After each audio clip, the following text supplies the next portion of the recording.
Maharaja gold and diamonds, toll junction, Edappally, Palluruthy, Tripunithura, Kalady, Eramalloor, Aroor Palli, Thuravoor, Thrissur. നാട് കൊള്ളയടിച്ചവരെ തറപറ്റിക്കണമെന്ന് Anwar Sadath MLA.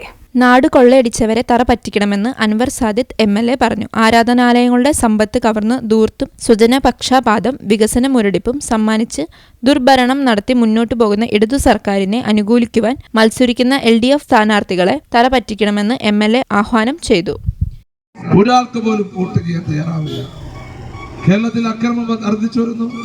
പണ്ടെല്ലാം കുട്ടികളും സ്ത്രീകളുമാണ് ആക്രമിക്കപ്പെടുന്നത്. പുരുഷന്മാർ ഉൾപ്പെടെ ആക്രമിക്കപ്പെടാനുള്ള കാരണം നമുക്കെല്ലാവർക്കും അറിയാം. എന്താണ്? നമുക്കറിയാം, മയക്കുമരുന്നിന്റെ യഥേഷ്ടം ഇവിടെ കിട്ടുകയാണ്. ആ മയക്കുമരുന്ന് നിയന്ത്രിക്കാൻ കേരളത്തിലെ മുഖ്യമന്ത്രി പിണറായി വിജയനോ പോലീസിനോ എക്സൈസ് വകുപ്പിനോ സാധിക്കുന്നില്ല. അത് കേരളം ചർച്ച ചെയ്യുന്നു.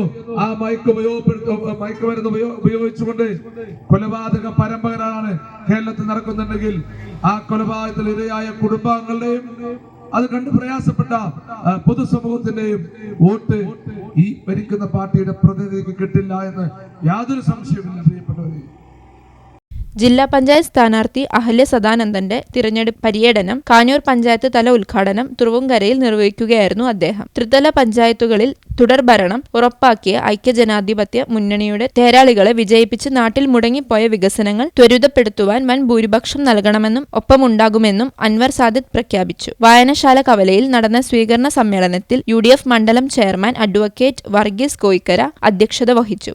RSP ജില്ലാ secretary George Stephen, Muslim League panchayat president PH Naushad, CK Davis, KN Krishnakumar, PA Nadirsha, KJ Joy, Ajith P Varghese, Thomas Koikkara, MA Devassykutty, George Onatt, Vimalkumar, സ്ഥാനാർത്ഥികളായ Ahalya Sadanandan, KV Polachan, MC Raghu, Linda Paul തുടങ്ങിയവർ സംസാരിച്ചു. മറ്റു വാർഡുകളിലെ സ്ഥാനാർത്ഥികളും സംബന്ധിച്ചു. News bureau, Kalady.